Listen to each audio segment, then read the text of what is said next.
सॼे मुल्क में पाकिस्तान जो ॾिहाड़ो जोश ऐं जज़्बे सां मल्हायो पियो वञे। सॼे मुल्क में पाकिस्तान जो ॾिहाड़ो इंतिहाई जोश ऐं जज़्बे सां मल्हायो पियो वञे।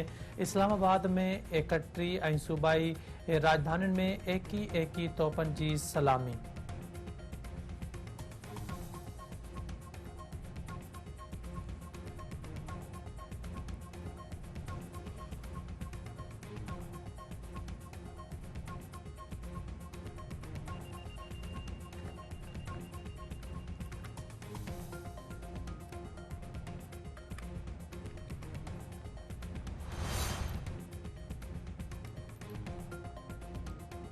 क़ौम चैलेंजनि बावजूद लाॻीती मेहनत ऐं क़ाबिलियत सां शानदार कामयाबियूं हासिल कयूं आहिनि। भारत में अक़लियतनि ख़ासतौर मुस्लमाननि ते ज़ुल्म सबूत आहे त मुस्लिम क़यादत बहितर फ़ैसिलो कयो। पाकिस्तान जो ॾिहाड़ो कामयाबियुनि ऐं नाकामियुनि जो जाइज़ो वठण जी यादि ॾियारे थो।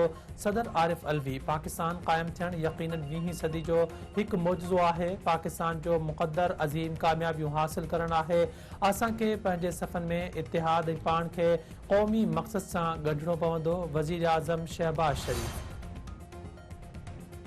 क़ौम जी मदद सां दहशतगर्दी खे शिकस्त ॾींदासीं। दहशतगर्द सिक्योरिटी फोर्सिस ऐं क़ौमी इदारनि खे निशानो बणाइण जी कोशिश करे रहिया आहिनि। रमज़ान मुबारक दौरान अघनि ते ज़ाब्ते जूं कोशिशूं कयूं पियूं वञनि।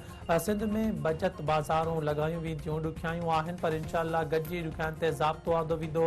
वॾो वज़ीर मुराद अली शाह इनशाअल्लाह पाकिस्तान तरक़ी जूं मंज़िलूं तइ कंदो। क़ाइद आज़म जे ॾिसल वाट ते हलंदे मुल्क खे तरक़ी जे रस्ते ते आणे सघिजे थो। इमरान ख़ान जी एजेंडा मुल्क जी फ़ौज ऐं इस्टेब्लिशमेंट खे कमज़ोर करणु आहे। गवर्नर सिंध कामरान टिसोरी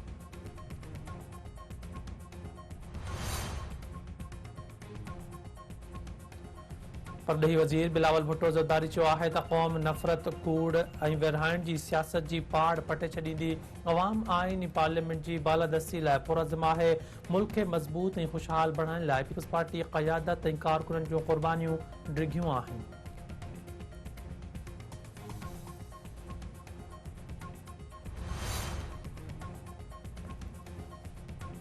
पंजाब में इलेक्शन मुलतवी थियण मुल्क वॾे आइनी बहरान खां बची वियो आहे।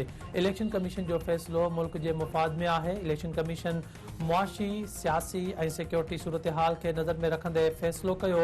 आइन जे आर्टिकल 218 तहत इलेक्शन कमीशन खे यक़ीनी बणाइणो आहे त साफ़ ऐं शफ़ाफ़ चूंडूं थियनि।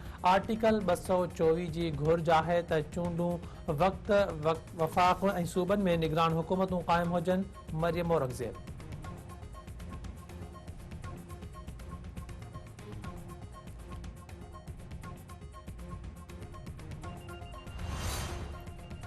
वफ़ाक़ी वज़ीर शरी रहमान चयो आहे त तहरीक इंसाफ़ अमरीका में पंहिंजी विञायल साख बहाल करण लाइ वधीक हिकु लॉबिंग फर्म जूं ख़िदमतूं हासिल कयूं आहिनि।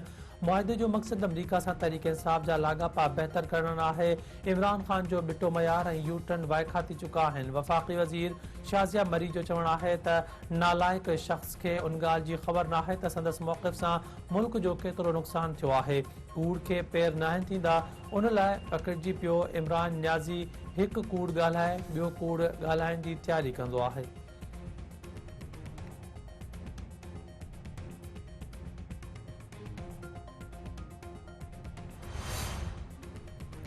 कंदकोट जे कचे में झेड़ो, औरत क़त्ल, हिक ॿिए ते जदीद हथियारनि सां फायरिंग सबबि इलाक़े में ॾहकाउ।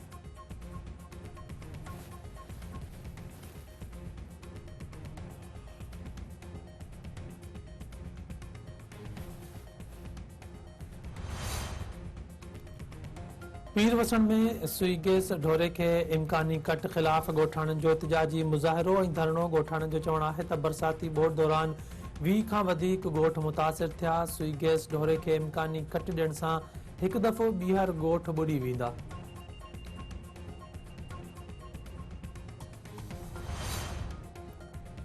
सिंध जे राजधानी कराची जे मुख़्तलिफ़ इलाक़नि में किथे हल्की त किथे तेज़ बरसात। सदर, मलीर, नॉर्थ कराची, नागन चौरंगी, बल्दिया, सुरजानी टाउन ऐं ॿियनि इलाक़नि में वसकारो।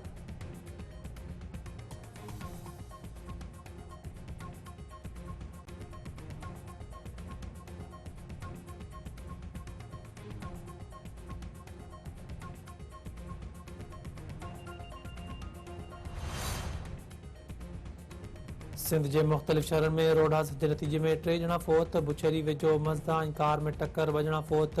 मोरे में रोड हादसे सबब ज़ख़्मी थियल नौजवान दम धणी हवाले करे छॾियो।